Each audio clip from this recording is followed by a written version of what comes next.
ಇತ್ತೀಚಿನ ದಿನಗಳಲ್ಲಿ ಎಷ್ಟೇ ಹಣ ಖರ್ಚಾದರೂ ಪೋಷಕರು ಮಕ್ಕಳನ್ನು ಖಾಸಗಿ ಶಾಲೆಗೆ ಸೇರಿಸಲು ಮುಂದಾಗುತ್ತಿದ್ದು, ಎಲ್ಲ ಸೌಕರ್ಯ ಹೊಂದಿರುವ ಸರ್ಕಾರಿ ಶಾಲೆಗಳು ಮುಚ್ಚುವ ಹಂತಕ್ಕೆ ತಲುಪಿದ್ದು, ಇಂತಹ ಸಮಯದಲ್ಲಿ ಮಕ್ಕಳನ್ನು ಸರ್ಕಾರಿ ಶಾಲೆಗೆ ಕರೆತರಲು ಶಿಕ್ಷಕರು ಇನ್ನಿಲ್ಲದ ಕಸರತ್ತುಗಳನ್ನು ಮಾಡ್ತಾರೆ. ಸರ್ಕಾರಿ ಶಿಕ್ಷಕರೊಬ್ಬರು ಸರ್ಕಾರಿ ಶಾಲೆಯನ್ನೇ ಗಮನ ಸೆಳೆಯುವಂತೆ ಮಾಡಿದ್ದಾರೆ. ಹಾಗಾದರೆ ಯಾವ ಶಾಲೆ, ಅದು ಯಾವ ಊರು ಅಂತೀರಾ?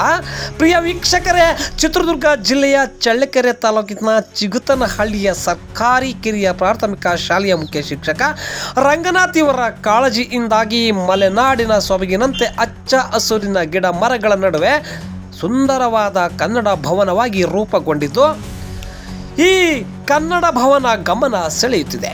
ಶಾಲೆಯ ಆವರಣ ಪ್ರವೇಶಿಸುತ್ತಲೇ ಗೋಡೆಗಳು ಮೇಲೆ ಬರೆದಿರುವ ಕನ್ನಡ ಕವಿಗಳ ನುಡಿಗಟ್ಟು, ಜ್ಞಾನಪೀಠ ಪ್ರಶಸ್ತಿ ಪುರಸ್ಕೃತ ಭಾವಚಿತ್ರ ಹಾಗೂ ಕನ್ನಡದ ವರ್ಣಮಾಲೆ ಅಕ್ಷರಗಳು ಕಂಗೊಳಿಸುತ್ತವೆ. ಶಾಲೆಯ ಹಳೆಯ ಕೊಠಡಿಗೆ ಹಳದಿ ಮತ್ತು ಕೆಂಪು ಬಣ್ಣ ಲೇಪಿಸಿ ಸಂಪೂರ್ಣವಾಗಿ ಕನ್ನಡ ಭವನವನ್ನಾಗಿ ಪರಿವರ್ತನೆ ಮಾಡಲಾಗಿದೆ. ಇಲ್ಲಿನ ಮುಖ್ಯ ಶಿಕ್ಷಕ ಎಚ್ ರಂಗನಾಥ್ ಅವರ ಪ್ರಾಥಮಿಕ ಹಂತದಲ್ಲಿ ಮಕ್ಕಳಿಗೆ ಕನ್ನಡ ಭಾಷೆ, ಜ್ಞಾನದ ಭದ್ರ ಬುನಾದಿ ಹಾಕುವ ಮಹಾದಾಸೆ ಮತ್ತು ಕನ್ನಡದ ಬಗೆಗಿನ ಪ್ರೀತಿಯಿಂದ ಶಾಲೆಗೆ ಈ ಹೊಸ ರೂಪ ನೀಡಿದ್ದಾರೆ. ಅವರ ಕಾಳಜಿಯಿಂದಾಗಿ ಸ್ಥಳೀಯ ಕ್ಲಸ್ಟರ್ ಮಟ್ಟದಲ್ಲೇ ಶಾಲಾ ಮಾದರಿಯಾಗಿದೆ ಎಂದು ಶಾಲಾ ಸಮಿತಿ ಮಾಜಿ ಅಧ್ಯಕ್ಷ ಪುರುಷೋತ್ತಮ ರೆಡ್ಡಿ ಶ್ಲಾಘಿಸಿದ್ದಾರೆ.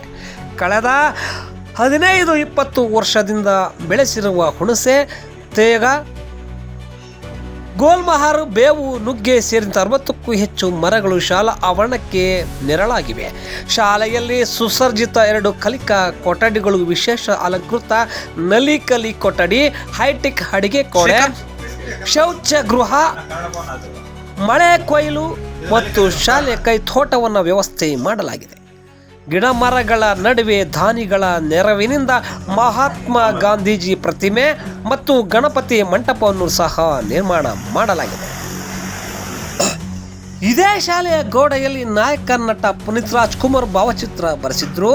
ಅವರು ಸಾಧನೆಗಳನ್ನು ಬರೆಸಿದ್ದು ಇದು ಮಕ್ಕಳಿಗೆ ಸ್ಫೂರ್ತಿದಾಯಕವಾಗಿದೆ. ಒಂದು ಶಾಲೆಗೆ ಇಂತಹ ಶಿಕ್ಷಕರಿದ್ದರೆ ಸರ್ಕಾರಿ ಶಾಲೆಗಳು ಏಕೆ ಮುಚ್ಚುತ್ತಾರೆ? ಸಾಕಲ್ಲವೇ ಇಂತಹ ಶಿಕ್ಷಕರು ಒಂದೊಂದು ಶಾಲೆಗೆ ಇದ್ದರೆ ಕನ್ನಡ ಶಾಲೆಗೆ ಮೆರುಗು ತರುತ್ತವೆ.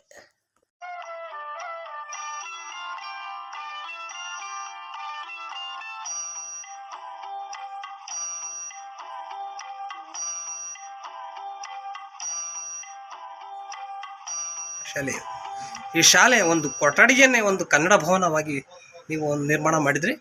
ಯಾಕೆ ನಿರ್ಮಾಣ ಮಾಡಿದ್ರಿ? ಯಾಕೆ ಅನಿಸ್ತು? ಮತ್ತೆ ಏನನ್ನು ಮಾಡಿದ್ರಿ? ನನಗೆ ಮೂಲ ಉದ್ದೇಶ ಇದ್ದಿದ್ದು ಕನ್ನಡ ಪ್ರೇಮ ಅಥವಾ ಶಾಲಾ ಶಿಕ್ಷಕನಾಗಿ ಕಂಡುಕೊಂಡಿದ್ದೇನಪ್ಪ ಅಂದ್ರೆ ನಮ್ಮ ಶಾಲೆಯಲ್ಲಿ ಮಕ್ಕಳು ಕನ್ನಡವನ್ನೆಲ್ಲವೂ ಸುಲಲಿತವಾಗಿ ಅವರಿಗೆ ಬರುತ್ತದೆ. ಕನ್ನಡ ಬರಲಿಲ್ಲ ಅಂದ್ಬಿಟ್ರೆ ಉಳಿದ ಭಾಷೆಗಳು ಯಾವುದೂ ಬರೋಕ್ಕೆ ಸಾಧ್ಯ ಇಲ್ಲ. ಈಗ ಗಣಿತ ಇರ್ಬೋದು, ಪರಿಸರ ಅಧ್ಯಯನ ಇರ್ಬೋದು, ಸಮಾಜ ಇರ್ಬೋದು, ಕಲಿಕೆಯಲ್ಲಿ ಸಾಧ್ಯನೇ ಇಲ್ಲ.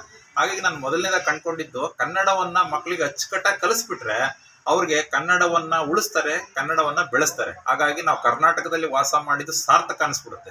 ಹಾಗಾಗಿ ಮಕ್ಕಳು ಇನ್ನು ಕನ್ನಡವನ್ನ ಚೆನ್ನಾಗಿ ಕಲೀಲಿ ಅನ್ನೋ ಉದ್ದೇಶ ಇಟ್ಕೊಂಡು ಕನ್ನಡ ಭವನವನ್ನ ನಾನು ನಿರ್ಮಾಣ ಮಾಡಿದೆ.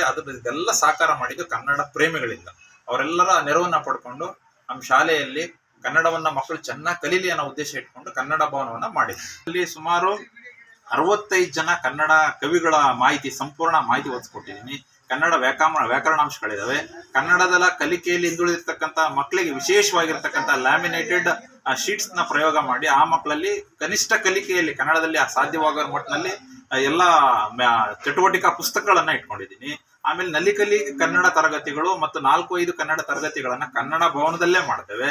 ಆಮೇಲೆ ಕನ್ನಡದ ವ್ಯಾಕರಣಾಂಶಗಳ ಸಂಪೂರ್ಣ ಮಾಹಿತಿನ ಪಡ್ಕೋಬೇಕಂದ್ರೆ ಈ ಕನ್ನಡ ಭವನಕ್ಕೆ ಒಂದ್ಸಲ ಭೇಟಿ ಕೊಡ್ಬೋದು. ಕುಮಾರ್ನ ನಿರ್ಮಾಣ ಮಾಡಿದ್ರಿ ಇಲ್ಲಿ ಭಾವಚಿತ್ರನ, ಅದು ಏನ್ ಅನಿಸ್ತು? ಯಾಕೆ ಮಾಡಿ? ಈಗ ಪುನೀತ್ ರಾಜ್ಕುಮಾರ್ ಅವರು ನಾವು ಕನ್ನಡ ಭವನ ನಿರ್ಮಾಣ ಮಾಡಬೇಕು ಅನ್ನೋ ಮಾಡ್ತಾ ಇರೋ ಸಂದರ್ಭದಲ್ಲಿ ನಮಗೆ ಅವರು ಅಕಾಲಿಕ ಮರಣ ಹೊಂದಿದ್ರು. ಮರಣ ಹೊಂದ್ಬೇಕಾದ್ರೆ ಅವರು ಹಿಂದೆ ಅಷ್ಟು ಕೆಲಸ ಮಾಡಿದ್ದಾರೆ, ಚಲನಚಿತ್ರ ನಟರಾಗಿ ಅಭಿನಯಿಸಿದಾರೆ ಬಿಡ್ರಿ, ಬಾಲ ನಟರ ಅಷ್ಟು. ಈಗ ನಂದಿನಿ